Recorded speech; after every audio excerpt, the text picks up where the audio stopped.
So last class we had been studying about the first institution, that is the Industrial Finance Corporation of India.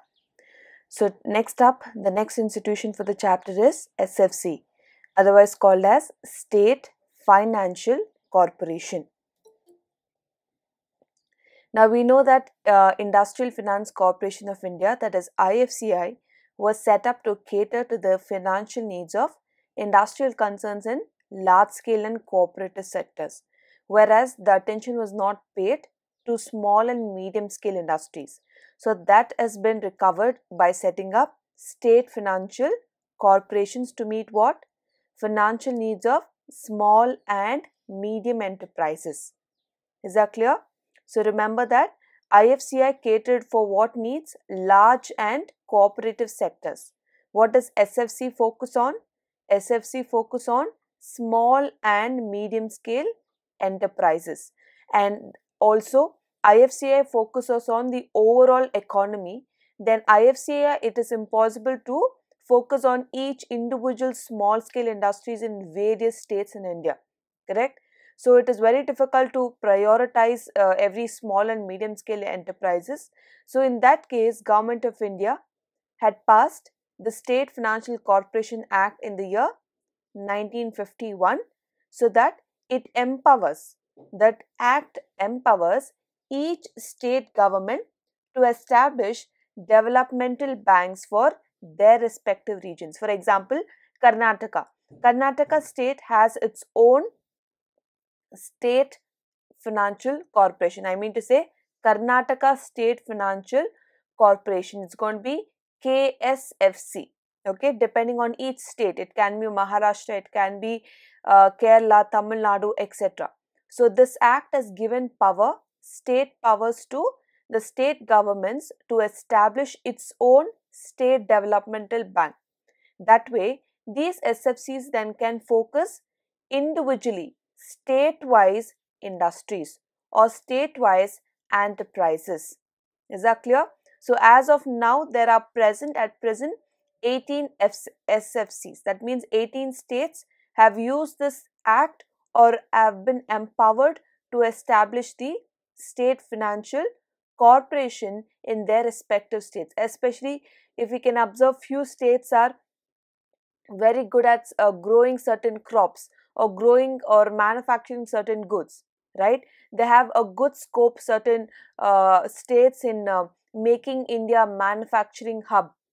In that cases, SFC is definitely a need of the hour. Is that clear? Hope you have understood the background of why SFC is set up and how is it different from IFCI.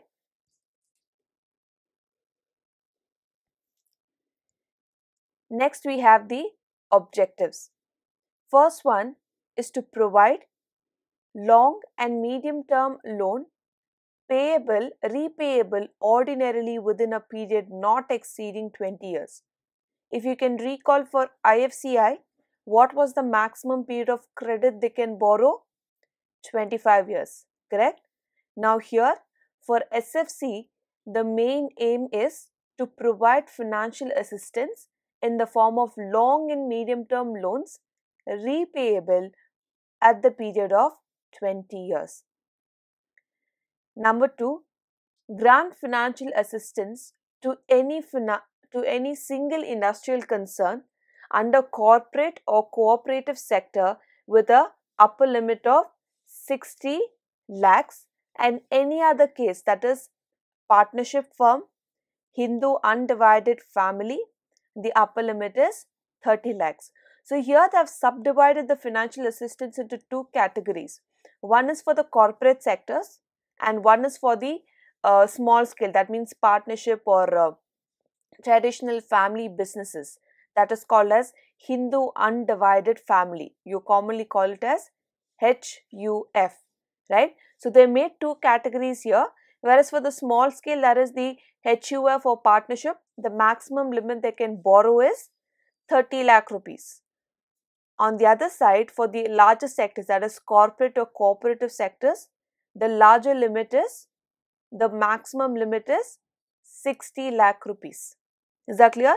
These are the margins or the limits that the SFC has established for the small and the medium scale enterprises. Number 3, provide financial assistance generally to those industrial concerns whose paid up or share capital and free reserves do not exceed 3 crore.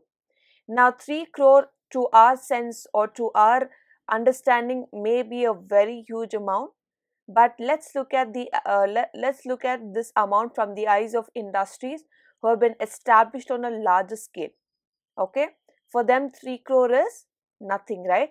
3 crore is a very small amount of capital that they can gather.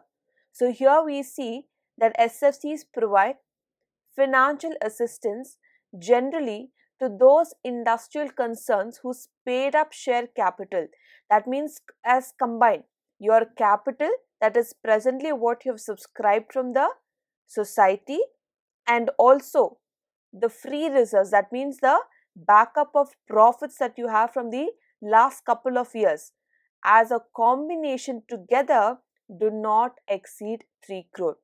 Okay, with today's standards, amount of 3 crore to run a business is a very small amount. So therefore SFC would act as a good financial assistance to such industries.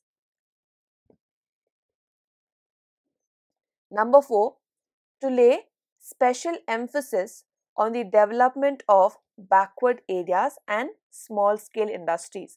As I've told, these focus on specially those state-wise small and medium scale enterprises.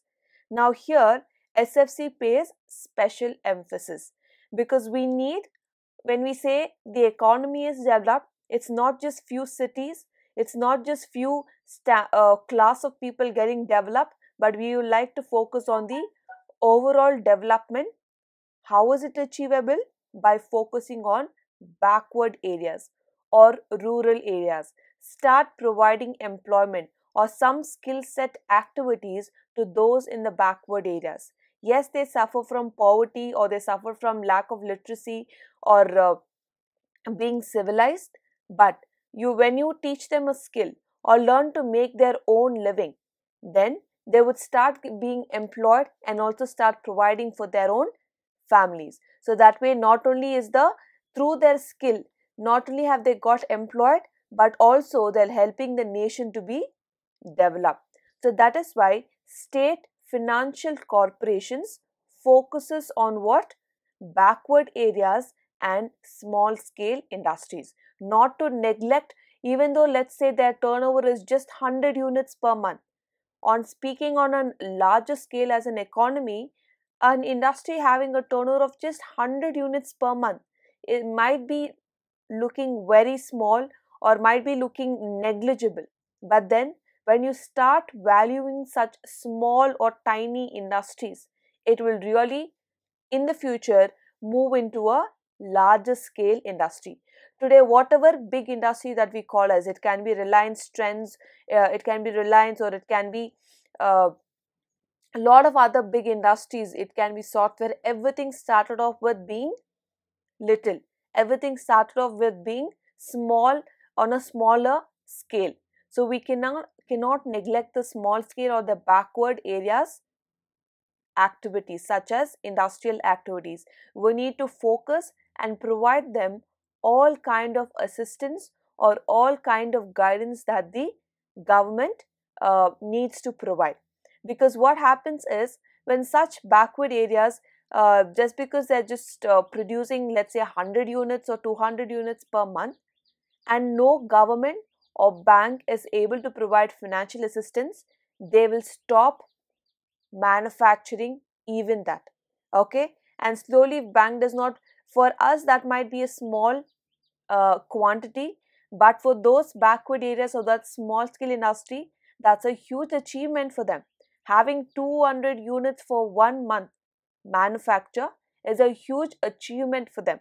So if there are no banks or if there are no such SFC financial institutions focusing on providing some kind of technical help or providing skill set help or providing managerial help, then such talent or such skill set would be a loss to the nation. Correct? Everything that is a huge and everything that has been established on a larger scale now always started off in a small scale first. Therefore, SFC, because IFC cannot focus on that precisely or that particularly to such small scale industries.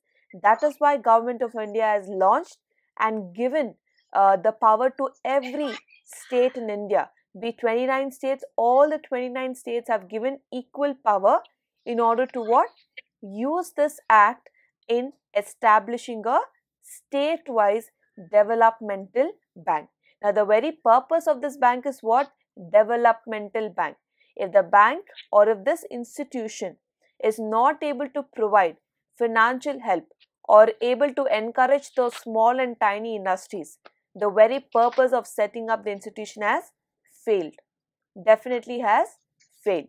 So, therefore, the SFCs focuses on providing assistance to industrial concerns. Now, in case they already have set up with a small amount of capital, but then if you need to continue on, you need definitely a continuous working capital support, right? We already have looked at it in the first chapter about uh, financial services, financial assets, financial instruments, financial markets, how all these four different categories in our economy focuses on capital formation, providing small capital, I mean to say day to day required capital such as working capital for industries. Because as much as you need a fixed equipment, that is called a fixed capital, we need crores of rupees for establishing a business. Now let's say you need a building, you need equipment, you need machinery. For all of this, yes, fixed capital is required, but you cannot neglect the need of working capital. Reason? Every day that you need to pay for your raw materials, or you need to pay off your creditors, you need to pay for your stationery. This is also equally important. If your machines are stuck, if your machines need a quick repair, that comes under the expense of working capital. Okay, now if there's a machine stuck, you need an immediate oil to run the machine or put the machine back into use. Again, that expenditure falls directly under the working capital. Therefore, it's not just fixed capital that is given more priority, but when we are talking about such small scale or tiny industries, we also focus on providing working capital assistance. That means the special emphasis on such backward areas and small scale industries. Is that clear? Hope you have understood the importance or precisely why SFC has been set up and what is that different about from IFCI to State Financial Corporation. Is that clear to all of you? We have learnt the introduction of why IFCI was set up and also why SFCI is set up, and we looked at the objectives, and next class will be looking at the functions of IFCI, State Financial Corporation.